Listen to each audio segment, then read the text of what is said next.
Hi, good evening. So we've got Maya here, who comes with almost close to a decade plus of years of experience in solution architecture, primarily in the financial banking sector of side of things. And so she has worked extensively on architecture and solution design, and looking to grow up and make a career on the enterprise architecture side of things. So welcome, Maya. I think please go ahead and introduce yourself, what you've been doing. As discussed, you don't have to take any client names and things like that. So, but what your primary interests are, and what are you looking to become and groom and get groomed as an EA and stuff like that. So, yeah, you can talk about your journey from there. Thank you so much, Kiran, for the kind introduction. And as I said, my name is Maya, and what I'm trying to do just now is I'm currently working in the banking sector, financial and banking, European-based companies, but I'm predominantly working as a solution architect for the last 10 years, nearly 10 years, and wanted to see whether solution architect, data architect, that's the area I'm working on just now, and also domain side of it as well. But quite a lot of challenges have been faced on the last few years with regards to the solution architect side of it. And I wanted to pursue myself into the enterprise architectural side of the business or side of the organization as well. So predominantly, when me as a solution architect, there's a lot of issues with project-centric pressure or technology constraints, and stakeholder management goes without saying, but again, there is a bit of limitations, implementation challenges, and scope and limited scope side of it as well. So those are the main areas. And also, when you're working as a data architect, you're particularly looking to update the technology side all the time. So you need to be on top of the game to be able to give the best solutions for the customers. So that was one of my challenges. When working as a domain architect, you're only focusing on a small entity of that particular area. So for example, if it's like client customer centric, then you're only focusing on that area. But to have a broader range of understanding, or also to give a better solutions, or even to have a better impact, I wanted to get into the enterprise architectural side of it. So that's what my main aim is here. Yeah, so that's what I'm trying to focus on. There's quite a lot of challenges I'm having, but that's something which I'm prepared to take on board as well. Yeah, sure. So I think you can talk about what kind of queries that you find it difficult to answer, what kind of challenges based on the couple of interactions you had with the enterprise architecture teams, and possible entry into those teams that you said you're trying to do. So what kind of And queries were asked, and where do you see you found it difficult to answer? Yeah, so we'll take it one after the other. So yeah, you can shoot what kind of queries actually you faced. so What were your challenges in answering them? recently, Yeah. yes, as I mentioned, Kiran, recently I've had an interview with one of the banking industry here, and one of the main questions they've asked is the first question probably was exposure of enterprise architect in banking industry. But technically, what they're trying to do is gauging my practical experience and those areas, and probably looking at the unique challenges which banking sector faces, and how am I expecting me as an enterprise architect, how am I going to deal with it? Just practical application of enterprise architectural principles. So that was one of the questions which I struggled last time, because I wasn't prepared on that aspect.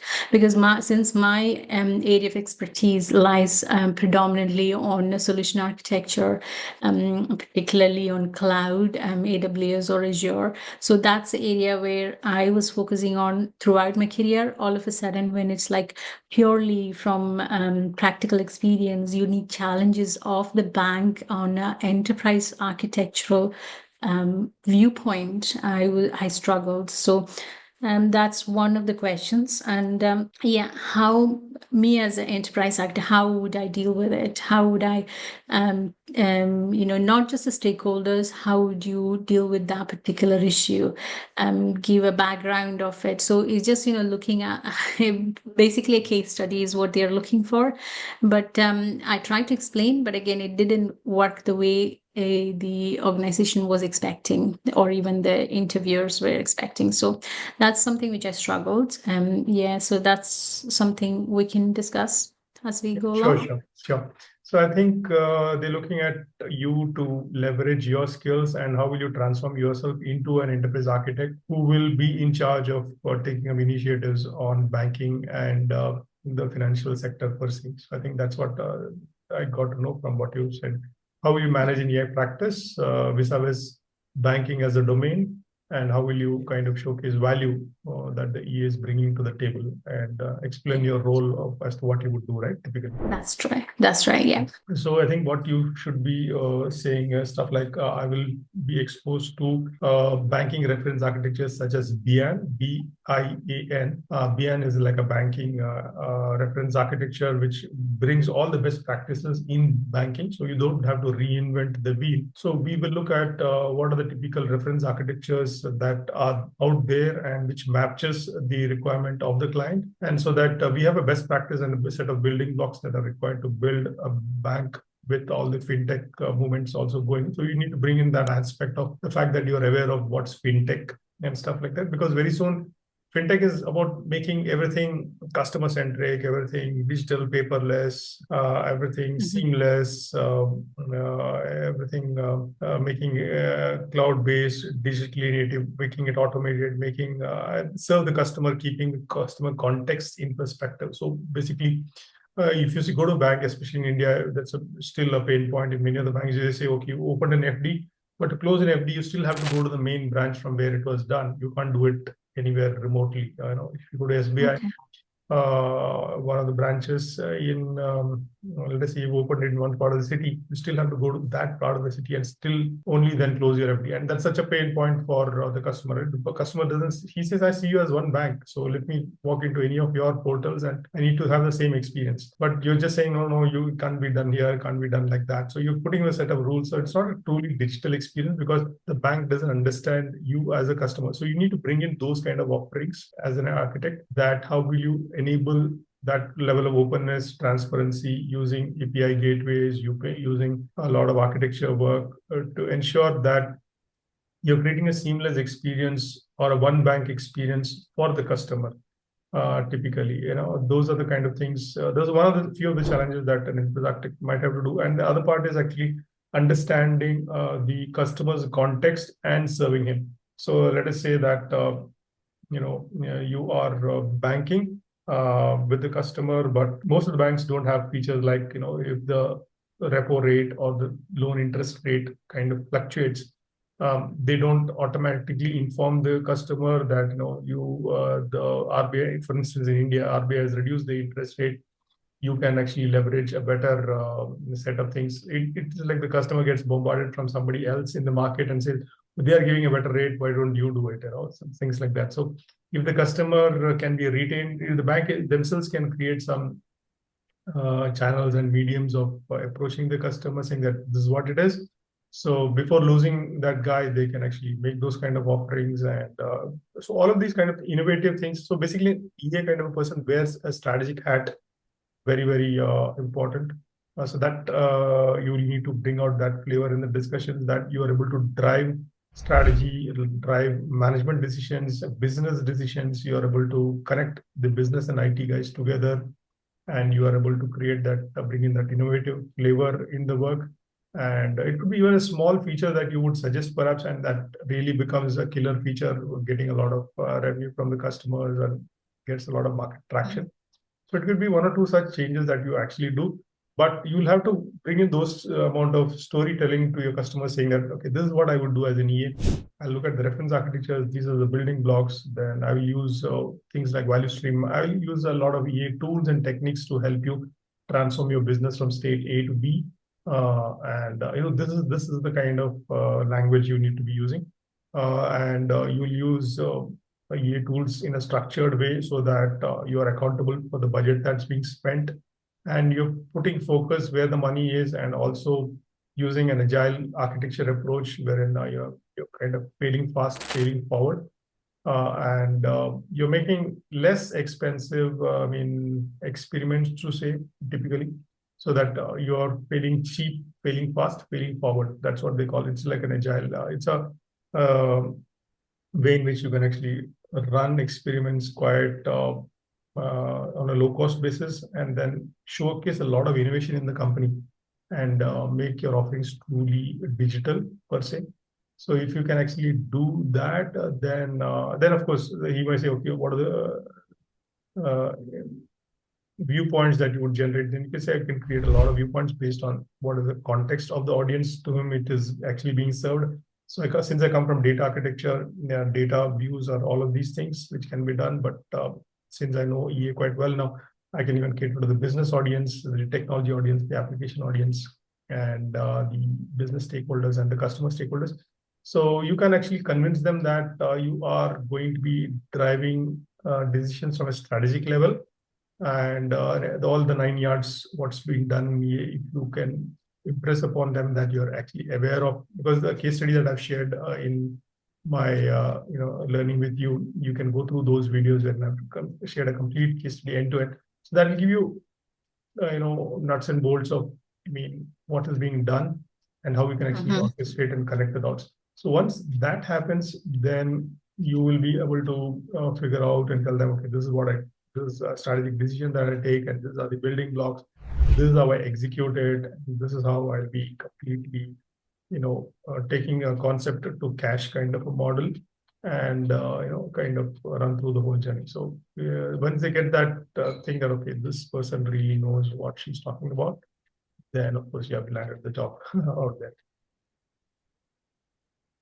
Yeah, so I haven't actually completed that course yet. So that's something which, Exactly. So I'm you will still have to make ongoing. notes while you're doing it, and Yes, whatever yeah, queries come up, we can discuss in calls like this, yeah. and do that. And what else? So yeah, that's good. Thank you. And the other question where I struggled was like asking me a instance where I had to mitigate an issue with some of the stakeholders, which was like on a high level. So asking me for a situation where you have managed that. How did you manage that situation? How did you mitigate the issue? With an example. So again, I didn't have that much of an because majority of the time, what has happened is like we all work on a common goal.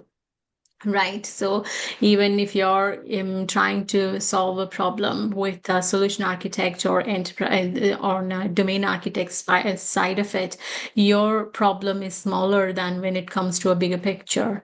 And you're only looking at where the pipeline didn't work. If it's a data architect side, your pipeline crashed or those kind of issues, or data loss, or those kind of small issues. But data loss is a big one. But again, when you're doing a parallel run, whether the data is not matching, there is a discrepancy on the number of records or observations. So those kind of issues will come up, or else if the batch process didn't work, those kind of issues.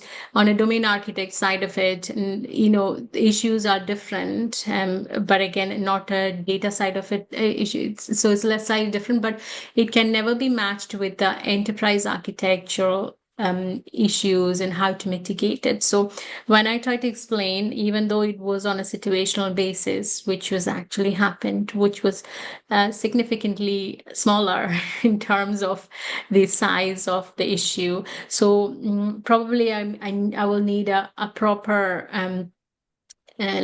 some sample case study where there is a big issue, and how, as an enterprise architect, along with the rest of the technology stack or technology layer and different layers, how did they bring that to? How did you bring them together? Issue, what was the issue, and on a smart what was the situation, what is those kind of you have to break it down on that level to explain that. So because after the interview, I did ask for a feedback from the interviewer. Just wanted to see me as a person to improve my skills as well. So I wanted to see where I've gone wrong. So what they have mentioned is like my first of all, the situation I have, or even the issue I have mentioned, was not big enough for an enterprise architectural side of it.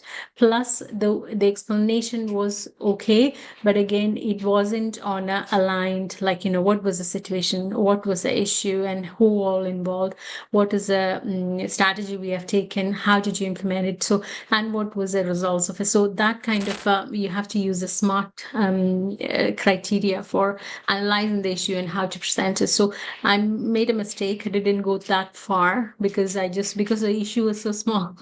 I didn't had that opportunity to go into that detail. So that's something which I would need some help with, to find a situation and how did we deal with it as well.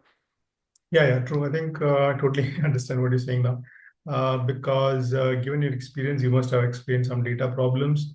And for them, it didn't look like it was an enterprise-wide problem. It looked like more of a solution-specific, small, bubble in the big pool kind of a problem. So if you are able to extrapolate that and tie it to the big picture and saying what you're doing, so you could look up at some issues that something that has been started, that was started as a company-wide initiative. So look at some in the companies that you worked typically. Look at what was done at a company-wide initiative.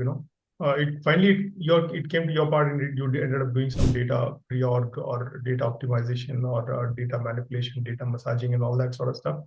But look at some company-wide initiatives that you've worked in companies together. So let us say it is something like multi-entity or cross-border transactions cross-currency transactions that you are enabling.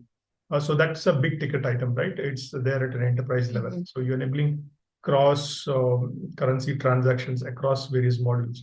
And the application layer is impacted, the business layer impacted, technology layer is impacted, the data layer is impacted, and pretty much the entire stack of the EA is impacted because of that decision. So you'll have to say, for this initiative, how did we drive from strategy to execution? What are the nuts and bolts of this decision? Like when you say cross-country transactions, at a business level, we said we will enable cross-country transactions because we are losing a lot of money to the PayPals of the world or to the Stripe and all of those kind of exchange mechanisms.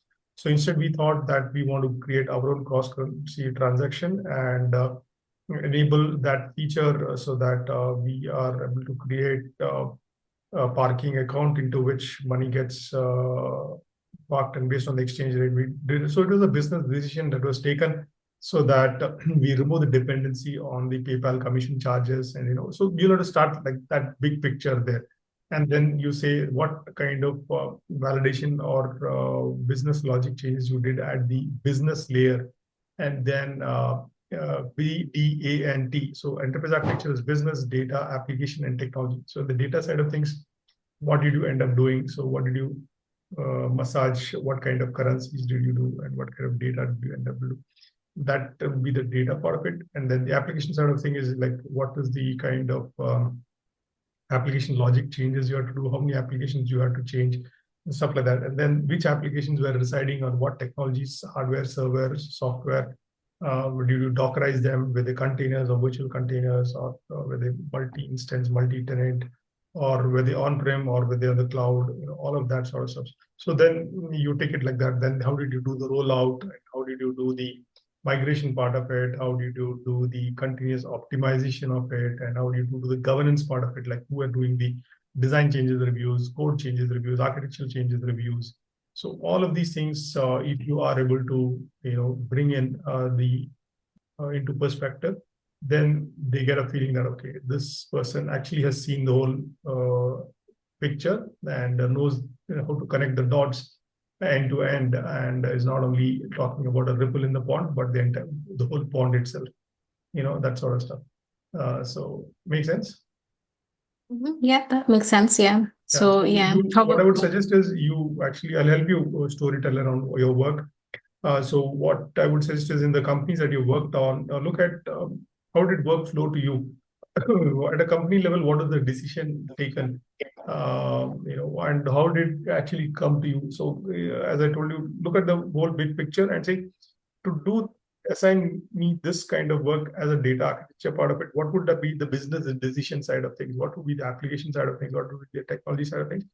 You kind of connect all those things, then you get a complete EA perspective of the whole picture, and then you are able to talk about that comfortably.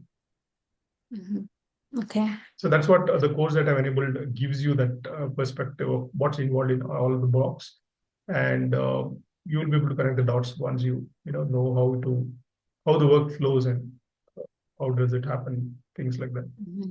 Okay. And yeah, that's a good answer. What I'll do is like work on a case study, and then probably I'll come back to you with further details as well. So maybe we can make a storytelling the You can prepare next it section. in a way in which it's more interesting, and I'll help you articulate your thoughts well, so Sure, that no problem. Yeah. quite covered on that. Yeah.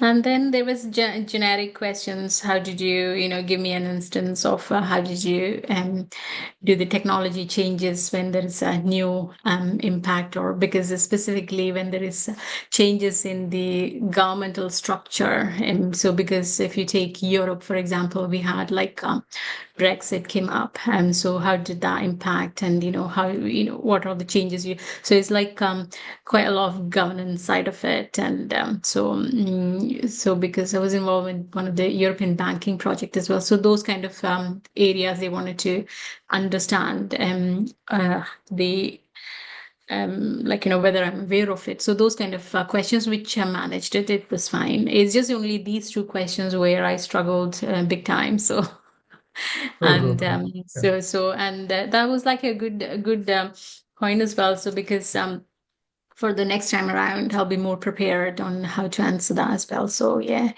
so that's main questions which I wanted to talk to you, Kiran, today about. Because one thing would be from your side is when they're offering you an EA role, look at it from perspective the fact that they're going to be interesting you by making you wear a strategy hat. You're wearing a strategic level hat, and they expect you to kind of elevate your thoughts and abstract your understanding to that level. Basically, looking at somebody who's going to take a big ticket item and say, okay, this is how I'm going to divide this piece of work into these teams, and I'm going to be driving this initiative, and that sort of. So that all that clarity has to be there well in your mental model. So they're looking at somebody who's got that broad level of view, the telescopic view, that you're able to see the forest and the forest from the trees also. That sort of stuff. So you're able to zoom in, zoom out, and bring the appropriate focus. Yes, I think that you just go through the case study part of it in the course, and you'll get all the nuts and bolts involved, and then you can connect. Okay, this is what would happen at each stage. Sure, yeah. That's great. So are we done? Actually, shall I stop the recording? Yeah, for the time being, that's all the notes I have got for today. But Sure. yeah, I'll have more for the next session. Okay, perfect. Thank you. So I'm just going to stop the recording as of now. Yes.